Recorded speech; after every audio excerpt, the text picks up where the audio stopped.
Você já se pegou repetindo esse pensamento? Ninguém me reconhece como eu mereço. Ninguém sofre como eu. Se eu não for especial, eu não sou nada. Se isso te atravessa, fica comigo. Hoje eu quero te mostrar, na linguagem da psicologia analítica de Jung, que é de fato o narcisismo. Porque ele não é só a vaidade. E qual é o caminho concreto para ser menos narcisista, sem se destruir, sem se anular, mas aprendendo a se relacionar de verdade? Quando eu falo em narcisismo, eu não estou falando só de gente exibida. Em psicologia analítica, narcisismo é, antes de tudo, uma distorção da relação entre o ego e o self. O self é o centro mais profundo da psique, a totalidade. O ego é só um pequeno ponto de consciência dentro disso. No narcisismo, acontece um erro religioso interno. O ego tenta sentar no trono que pertence ao self, em vez de ser um cidadão entre outros. O ego tenta ser o centro do universo, às vezes se achando melhor que todo mundo, às vezes se achando pior do que todo mundo. Mas em qualquer dos casos, é sempre tudo sobre ele. E quase sempre isso nasce de uma ferida, que é: se eu não for especial, eu não sou digno de amor.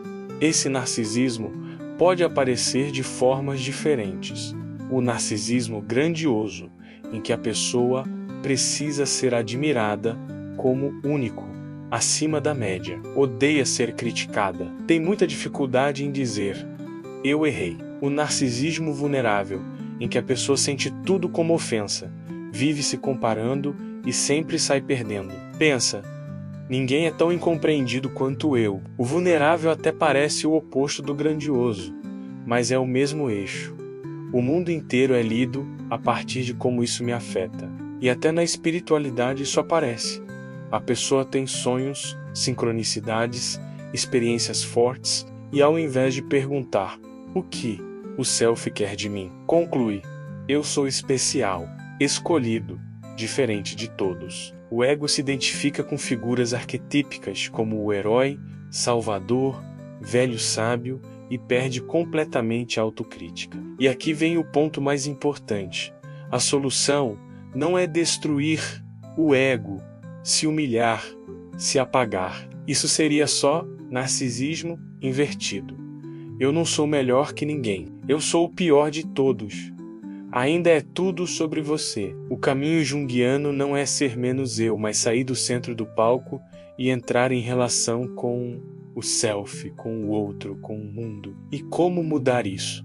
Não existe transformação sem consciência. Então o primeiro passo é perceber onde o seu narcisismo atua. Algumas perguntas sinceras. Quanto do que eu faço é para ser visto e admirado? O que eu sinto quando ninguém repara no que eu fiz? Como eu reajo quando alguém me critica? Eu escuto ou eu ataco? Justifico? Diminuo? Em conversas, eu realmente pergunto sobre o outro ou fico esperando a minha vez de falar de mim? E aqui vai um exercício concreto. Durante 7 dias, toda noite, anota 3 coisas.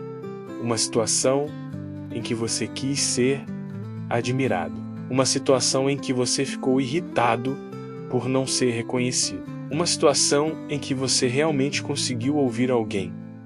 Não é para se culpar, é para observar. Só de olhar para isso com honestidade, o ego já começa a sair da hipnose. O segundo passo é descer do trono. Isso significa aceitar que você é limitado, que você erra, que você não vai ser extraordinário em tudo.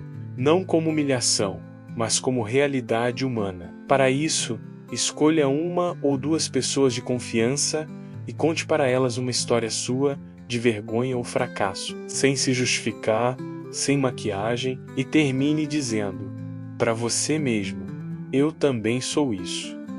Não é se jogar para baixo, é integrar a sombra, incluir em você o que você antes exilava ou não queria enxergar. Outro exercício. 1 vez por dia, faça algo bom por alguém, arrumar algo, facilitar a vida de alguém, deixar algo melhor do que você encontrou. mas sem que ninguém saiba que foi você. O narcisismo odeia isso, porque não ganha aplauso, mas é exatamente aí que ele enfraquece.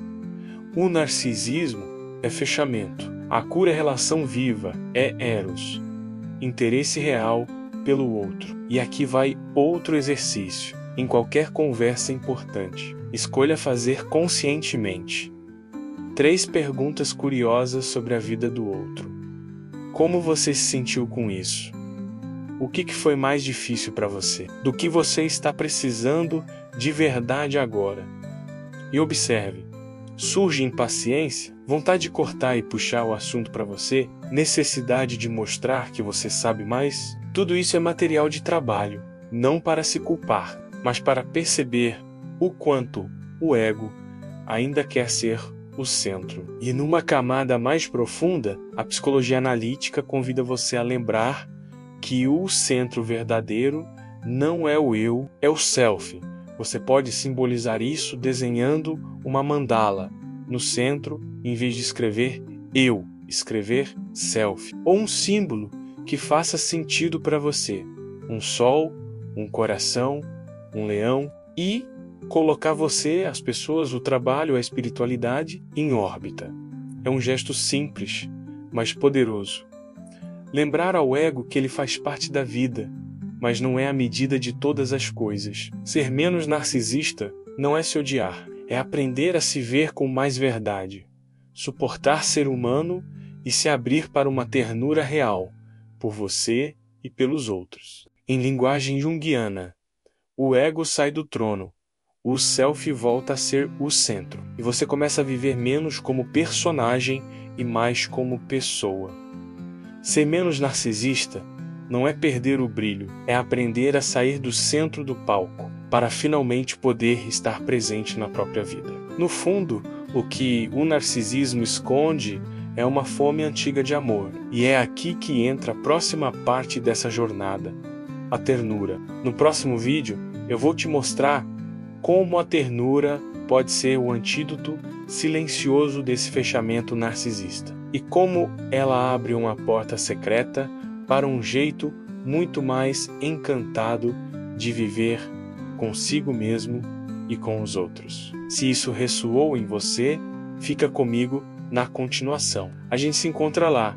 Se esse vídeo te tocou em algum ponto, escreve nos comentários onde eu tenho mais dificuldade de descer do trono. E se quiser caminhar mais fundo comigo na psicologia analítica, se inscreve no canal e compartilha esse vídeo com alguém que vive sofrendo com a própria necessidade de ser especial. A gente se vê no próximo encontro.